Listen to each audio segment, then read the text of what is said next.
In today's video, I'm going to teach you how to set up QuickBooks chart of accounts for a nonprofit. Let's start inside QuickBooks Online. After you sign in, open the settings menu and choose Chart of Accounts. This is your financial backbone. You'll see a list of any accounts that already exist.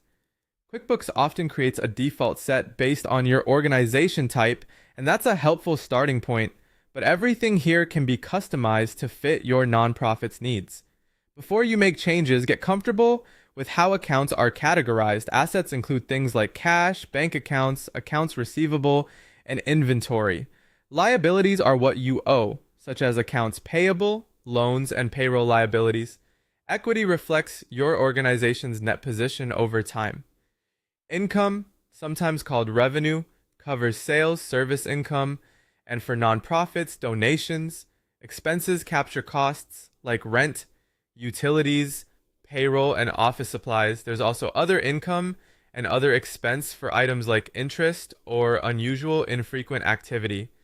Choosing the correct category is essential because it determines where items land on your profit and loss and balance sheet, which drives accurate reporting. When you're ready to add something new, click New. First, select the account type, then choose a detail type that best describes the account for more precision.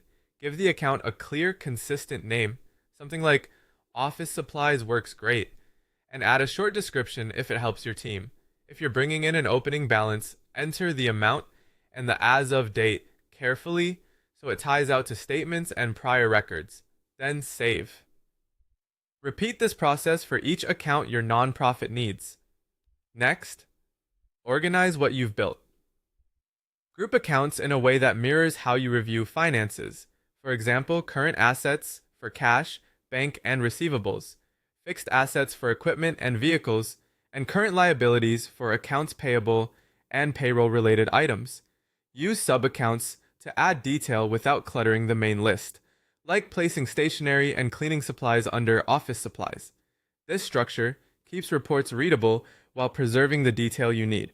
Take a few minutes to review and clean up. Rename or merge duplicates so there's only one place for each type of activity.